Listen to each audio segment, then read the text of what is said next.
శ్రీమాత్రే నమ. జయ గురు దత్తాత్రేయ నమ. ఈ వీడియోలో మనం వృశ్చిక రాశి వారికి జూలై నెల మాస ఫలితాలు తెలుసుకునే ప్రయత్నం చేద్దాం.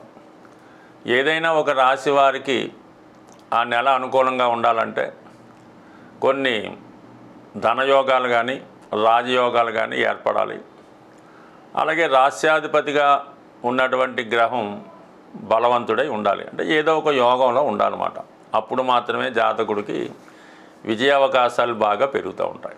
అంటే వృశ్చిక రాశి వారు జీవితంలో ప్రతిదీ కూడా పోరాడి సాధించవలసిందే. ఏది కూడా సునాయాసంగా మీకు ఉచితంగా కానీ ఏది కూడా రాదు. అంటే మీరు మీ దగ్గర ఉన్నది పోగొట్టుకున్నంత సులభంగా తిరిగి సంపాదించుకోలేరు. అది ఏ విషయమైనా సరే. సహజ అష్టమ రాశి వృశ్చిక రాశి అవటం వల్ల దీనికి రాస్యాధిపతులుగా కుజ కేతువులు ఉండడం వల్ల మీ యొక్క జీవితం చాలా వరకు చివరి నిమిషం దాకా సస్పెన్స్గానే ఉంటుంది. అది ఒక వివాహం అవ్వచ్చు, ఒక ఉద్యోగ ప్రయత్నం అవ్వచ్చు. ఒకేసారి అనేక అవకాశాలు రావడం, ఏది రాకుండానే పోవడం జరుగుతూ ఉంటుంది. అలాగే ప్రతి వాళ్ళు మీకు ఈ పని చేద్దామని ప్రామిస్ చేస్తారు. వాడు చేస్తామని వీడు చేస్తామని వాడు, మొత్తం ఇద్దరు చేయకుండా మిమ్మల్ని ఒంటరి వాడిగా చేయడం జరుగుతూ ఉంటుంది. ఏదైనా మీ సమస్య గురించి మీరు పోరాడాలి తప్ప ఎవరో వచ్చి మీ సమస్యను సాల్వ్ చేస్తారన్నది ఈ జీవితంలో మాత్రం ఇది జరగదు.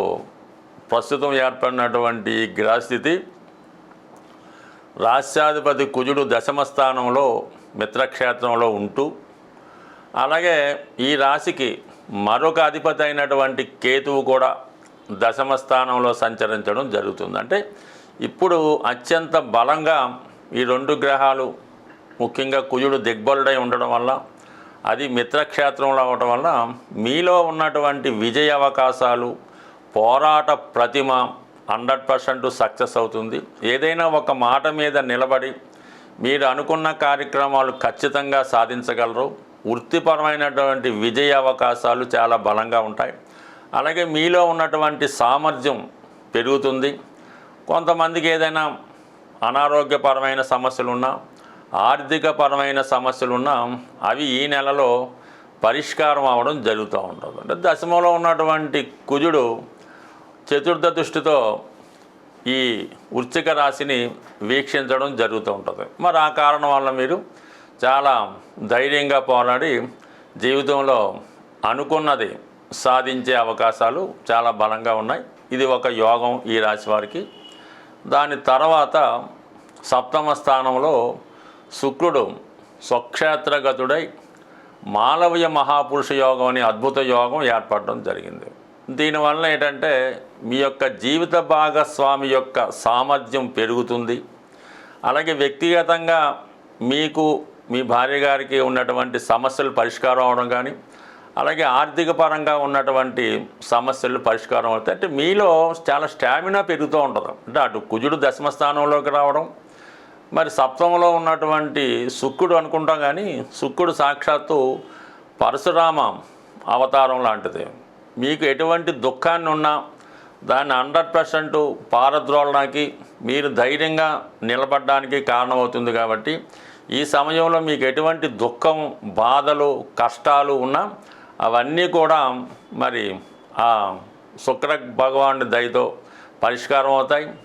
ఆర్థిక పరంగా అనుకూలంగా ఉంటుంది. ముఖ్యంగా స్త్రీలకి ఉద్యోగ ఉపాధి అవకాశాలు పెరగడం, వివాహంలో ఉన్నటువంటి సమస్యలు అది ఎటువంటిదైనా 100% పరిష్కార దిశగా వెళ్ళడం జరుగుతూ ఉంటుంది. ఈ రెండు ఈ విధంగా ఉంటే ఇక ఈ పనులకి ధనాన్ని ఇచ్చే గ్రహం ధనాధిపతిగా ఉన్నటువంటి గురువు అష్టమ స్థానంలో ఉంటూ ధనస్థానాన్ని వీక్షిస్తున్నాడు. ఇక్కడ రెండు విధాలుగా మీ కుటుంబ సభ్యుల సహకారంతో, మీ వ్యక్తిగత సామర్థ్యంతో, ఒకటి ధనాధిపతిగా గురువు, మీలో ఉన్నటువంటి టాలెంటు, విద్వత్తు, సామర్థ్యం పంచమాధిపతిగా, ఈ రెండు కూడా మీకు ఈ సమయంలో కలిసి రావడం జరుగుతుంది. అనూహ్యంగా ఉద్యోగంలో మార్పు కానీ ప్రమోషన్ కానీ రావడం జరిగే అవకాశం ఉంది. ఎందుకంటే అక్కడ దశమాధిపతి రవితో అష్టమ స్థానంలో ఈ గురుగ్రహం కలిసి ఉండడం వల్ల ఉద్యోగపరమైనటువంటి చేంజెస్ ప్రయత్నపూర్వకంగా ఈ నెలలో ఇంచుమించుగా 15వ తారీఖు లోపు రావడం జరుగుతుంది.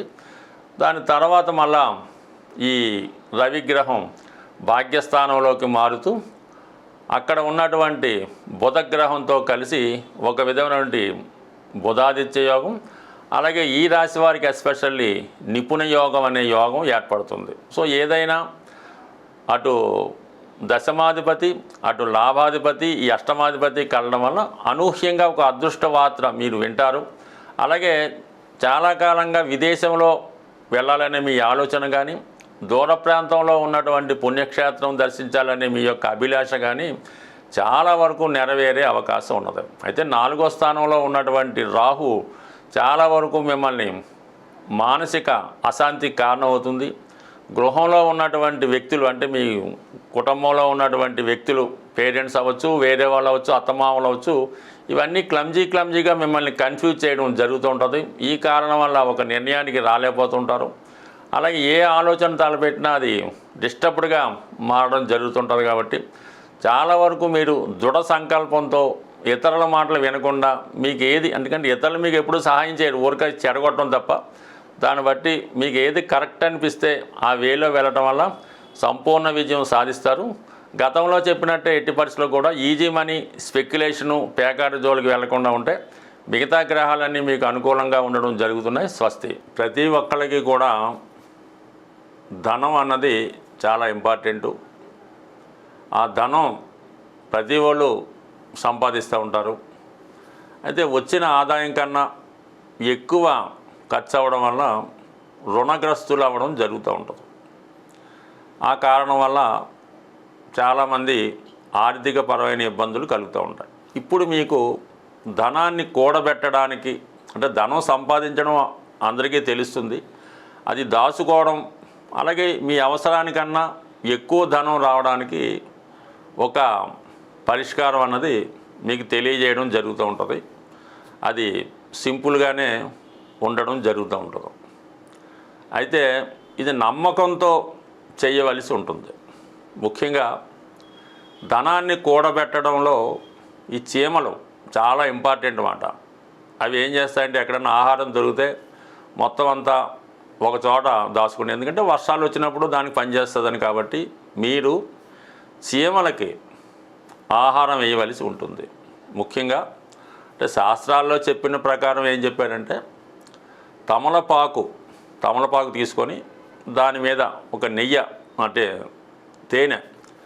తేనె వేసి చీమలు ఉన్న చోట పెట్టడం జరుగుతుంది. ఇప్పుడు ఆ విధంగా కాకుండా మీరు డైరెక్ట్గానే పంచదార, బియ్యం పిండి కలిపి ఈ చీమలకి ఆహారంగా వేయడం వల్ల, అది ఎప్పుడు చేయాలి, మనం మంగళవారం చేయవలసి ఉంటుంది.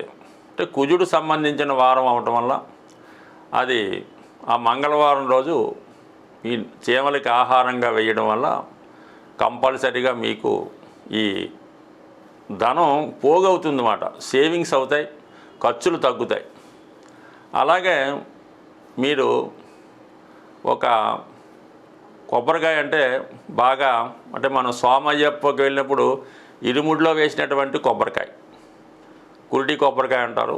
ఆ కొబ్బరికాయ ఒకటి తీసుకొని దానికి ఒక కన్నం పెట్టి అందులో శుభ్రమైనటువంటి తేనె, పంచదార, బెల్లముతో నింపాలన్నమాట. అంటే అయ్యప్పకైతే నెయ్యితో నింపుతారు. అలా కాకుండా ఇది స్వీట్తో నింపి దాన్ని పశ్చిమ దిక్కున, అంటే పశ్చిమం అంటే సౌత్ సైడు, అది ఎక్కడన్నా ఒక నిర్జల ప్రదేశంలో మీకు సౌత్ సైడు చక్కగా ఒక గొయ్యి తీసి మరీ లోతుగా కాకుండా అందులో కప్పెట్టవలసి ఉంటుంది అన్నమాట.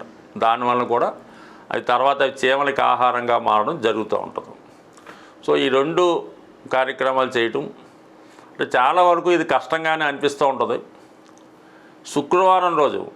శుక్రవారం ఉదయం 6 గంటల నుంచి సూర్యోదయం దగ్గర నుంచి మర్నాడు శనివారం సూర్యోదయం వరకు కూడా ఎటువంటి ధనం కూడా, అంటే డబ్బులు, రూపాయలు, బంగారం, ఈ వస్తువులు కూడా మీ నుంచి బయటికి వెళ్ళకూడదు. అంతా కూడా ముందు రోజే అడ్జస్ట్ చేసుకోవాలి. ఎవరికి ఇవ్వాల్సినా కూడా శుక్రవారం అన్నది పేమెంట్స్ బంద్, మళ్ళీ శనివారం మాత్రమే ఇది స్టార్ట్ అవుతుంది. ఇది ఎంత కష్టమైనా సరే మీరు అవసరమైతే శుక్రవారం అర్జెంట్ అయితే వేరే వాడిని ఫోన్పే చేయమని తప్ప మీరు మాత్రం ఖర్చు పెట్టద్దు. అలాగ ఒక 8 వారాలు మీరు చేస్తే 100% మీ యొక్క ఆర్థిక సమస్య పరిష్కారమై నిరంతరం మీ ఎనపెట్లో ధనం నిలబడుతూ ఉంటుంది. ఇది ఎక్కువగా ఆంధ్ర ప్రాంతంలో ఈ కృష్ణా జిల్లా ఈస్ట్ గోదావరిలో చాలా వరకు పాటిస్తుంటారు. అది కూడా చేసుకోండి. దాని తర్వాత ఏంటంటే వీలైతే శుక్రవారం రోజు కనకదార స్తోత్ర పారాయణ, లక్ష్మీ అష్టోత్తరం, శ్రీ సూక్తం చదవడం, స్త్రీలని అంటే మీ కుటుంబంలో ఉన్నటువంటి స్త్రీలని ఏదైనా పండగలు అది వచ్చినప్పుడు ముఖ్యంగా ఆడపడుచులకి పిలిచి వాళ్ళకి ఈ చీర సారే లాంటివి పెట్టడం జరుగుతుంది. అలాగే ఇంట్లో ఉన్నటువంటి మీ కూతురు అవ్వచ్చు, భార్య అవ్వచ్చు, తల్లి అవ్వచ్చు, ఎట్టి పరిస్థితుల్లో కూడా వారిని దుఃఖం కలిగేలాగా కన్నీరు పెట్టుకునే విధంగా మాత్రం మీరు ప్రవర్తించవద్దు. సాధారణంగా ఒక కుటుంబం పతనం అవుతుందంటే ఆ కుటుంబంలో స్త్రీ దుఃఖమే కారణం అవుతుంటుంది. ఊరకనే ఏడుస్తుంటారు. శుక్రవారం రాగానే ఒక్కొక్క ఇంట్లో ఎలా ఉంటుందంటే ఊరికే ఏడుస్తుంటారు. ఎందుకు ఏడుస్తారో అర్థమవుతావు. దాంతో ఆ యజమానికి ఇంకా చెప్పక్కర్లేదు. సో అటువంటివి ఉంటే సాధారణంగా పరిష్కరించుకుంటే కుటుంబం అన్నది సంతోషంగా ఉంటుంది. అది మనం నియమంగా ఉండడం అంటే కామన్గా ఈ శుచి శుభ్రత అవన్నీ కామన్గా ఉంటాయి. ఈ కొద్దిపాటి రెమెడీలు మీరు పాటిస్తే తర్వాత ఇంకా బెటర్ రెమెడీస్ తెలుసుకునే ప్రయత్నం చేద్దాం. స్వస్తి.